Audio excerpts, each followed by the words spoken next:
I bought another 1975 Honda GL1000. And this one actually has a pretty interesting story. One of you guys, a viewer, reached out to me after watching one of my videos and said, hey, I actually have a Honda GL1000 from 1975 that I'm trying to sell and thinking about listing for sale in the near future. And it's about an hour away from you. And obviously, I have a problem with buying motorcycles. If anyone has a motorcycle they want to sell, my email's in the description.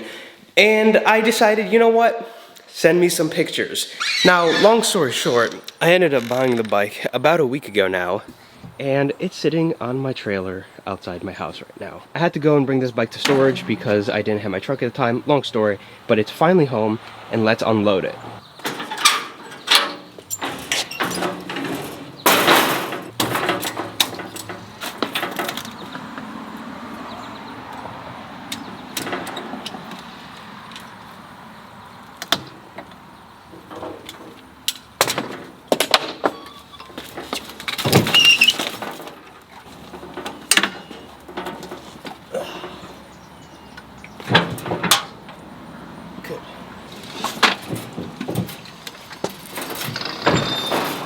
That's how to not unload a bike by yourself. But moving on, this is a 1975 GL1000, just like my other bike is, and it's actually in pretty nice condition. Yeah, like it's actually in semi-restored condition. It's really weird, and let's talk about it. But this bike doesn't run, so let's see if it'll fire up.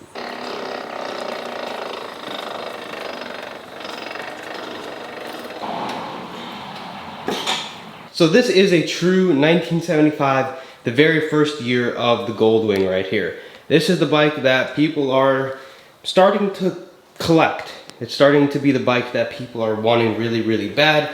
And it has a lot more original pieces than my other Goldwing does. This one has the original spoke wheels in the front.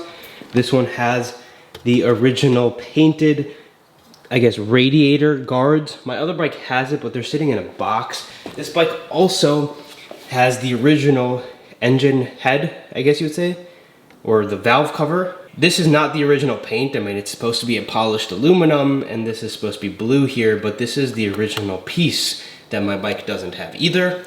But if we do look a little deeper, this bike has an interesting story. This frame was powder coated. This engine looks to be in immaculate condition. The chrome is in great condition. That's been painted. Everything is in great condition, and the bike has 52,000 miles on it. And this bike was restored about 8 or 9 years ago. I was emailed by someone who watches the channel saying that this bike is for sale. I have it at my son's house. My son's had the bike for me, and it's for sale. If you want it, if you're interested, I'll send you some pictures. And when I got the pictures, he kind of presented it a little bit as a parts bike at first, or at least that's how I was interpreting the comments that he was making, like, oh, it has the parts that you need for your bike. So I'm like, oh, it's probably not in the best condition, but if I can use some of the parts, I'd be interested. And then I get the pictures, and to me, it was like, that's a whole motorcycle. There's nothing it really needs, and it was, you know, in really good condition. And as I get talking to his son, he tells me, yeah, it was restored at one point, and it's actually in like really good overall condition. So I was interested. You know, I already have one, but maybe this is the one I end up keeping instead of my other bike. This seat is not original, and that's kind of one of the only things other than the small things that have been painted or mispainted that are really missing from the bike. This bike was like 75% completed, and then the guy divorced his wife, and this was a project that the two of them were doing together. So he ended up getting it running, riding, and selling it before he could paint the tank and go into some of the other details like the exhaust. Then the viewer that I bought it from broke the bike. As you can see, when I was wheeling the bike in, it makes a clicking sound. And that's the gear in the shaft. At least that's what I was told. I was told the gear in the shaft while riding was broken. And the shaft spins, the bike allegedly goes into gear, even though I had some trouble getting into gear yesterday, and it's no longer rideable. And then he parked it for a few years, and it's just been sitting in non-operation. Luckily, he pulled the calipers off the front of the bike, which is why it immediately started sliding. It's a much heavier bike than what I'm used to. And he almost Almost had some sketchy situation, but I caught the rear brake, got the stand out on my feet, and we're all good. If you're wondering what this is, these are receipts for lots of bolts, valve sets, mirrors, O-rings, insurance, foot pegs, everything and anything that was done to this bike. I have a full copy and paperwork of everything. Tires, gaskets, fuel hoses, timing belt kit again, air cleaners, rear brake hoses, washers. There's a ton of pages of parts and catalogs and things that were done to this bike, which is awesome. You never get this with bikes this old. Like, you never do. I don't think I have this much paperwork for any single bike I own. I also got the workshop manuals and the owner's manual. Now, it's been parked for a few years, so it has some old gasoline in it, but there's no rust in the tank and it seems to be very clean. The tank, of course, sits under the seat here. Let's put a battery to it, let's get rid of the old gas, put some fresh gasoline into it, and see if it'll fire up. Fingers crossed. We won't be able to address the rest of the issues with it because I still have to diagnose and everything. I literally just got the bike home. 5 minutes ago, pulled it off the trailer. So before I go and do all of that work, usually I would just go and clean the carburetors, but I'm a little impatient and I want to see what's going on with the bike. And like I said, usually carburetor clean and do all of these things, but it's not been sitting for too long. So I think I might be able to just get away with it just starting. Famous last words, right? But I actually haven't hooked up a battery to it yet. So that's exactly what we're going to do. This battery is from my other Goldwing and it's been sitting on charge, so battery's hooked up. Alright, we have lights. Let's see if we can get the neutral light. Apparently the bike is in gear. With the shaft not being connected, I think it's stuck in gear. What I'm going to do is hold the clutch in. It turns over. Everything seems to be good. Let's go here. Okay, that's good. I can't get the bike into, okay, let me try this. Yeah, so the bike is not in neutral. So that means that the shaft and, like he was saying, the gears are broken. We'll dive more into this when we fix the issue. But the gears inside of the hub there are allegedly what's broken, and there's the shaft. This is a shaft-driven motorcycle, and from the gearbox, it spins the shaft, which spins the rear wheels. So this shaft right now is spinning, and it's not delivering power there. The problem with that is that you have to move. Sometimes the bikes get locked into gear a little bit, and you gotta move the rear wheel in order for it to pop out of gear.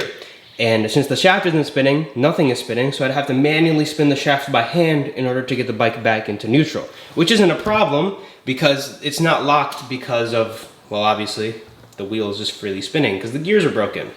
Now, this is where the fuel tank, right here, goes through a fuel filter, and this is where it feeds the gasoline in.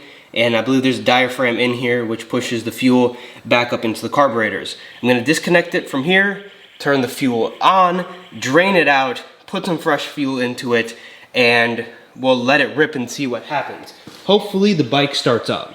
I don't know how old the fuel is because he was telling me that the bike's been parked since like 2019 or 2021, which usually isn't too long. But the tag on the bike in the back says 2017, so I don't know if he mixed the dates up by chance or if he didn't register it. Either way, if this is 2017 fuel sitting in this tank, I'm gonna put fresh octane in it. Okay, first thing I have to make sure is that the fuel line is off, because it would be a bad day if I opened this and it started leaking everywhere. Here we go. Maybe you guys can see it a little better. But I can pry it off. The fuel lines look like they've been covered, but they're rubber fuel lines. Alright, As you can see, I'm spilling everywhere, but we have gasoline coming out. I think you can see that on camera. And I'm just gonna let it drain because this is old gas. So the line has stopped giving gas. We can come here. If you did not know, now you know, Goldwing. You open this up and you've got a glove box. You come under here and the gas tank sits underneath the tank. It's hard to see on camera. Let me see with my eye how much gas we have left in the tank. It seems that there is a little bit, but I think it's just a little bit at the bottom.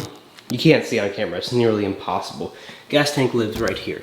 This black thing right here is the tank. If the carburetors are gummed up, the carburetors are gummed up. If it's not gonna start because of the carburation, it's not gonna start, and I'm probably not gonna harm it any more than it's already harmed or broken. Oh well. I should have hooked up the fuel line before I did this. Luckily I turned it off. Back up over the reserve. You know what, I'm just gonna turn it on, make sure we got, okay, yep, we got fuel. Let me hook this fuel line up before.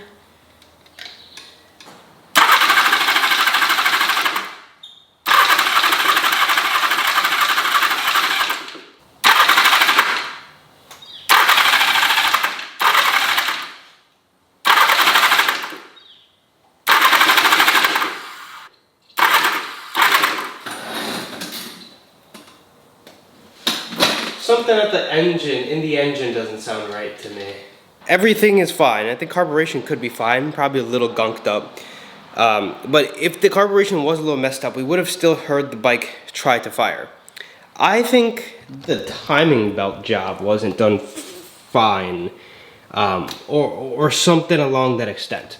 Because what I hear is a little bit of a thump.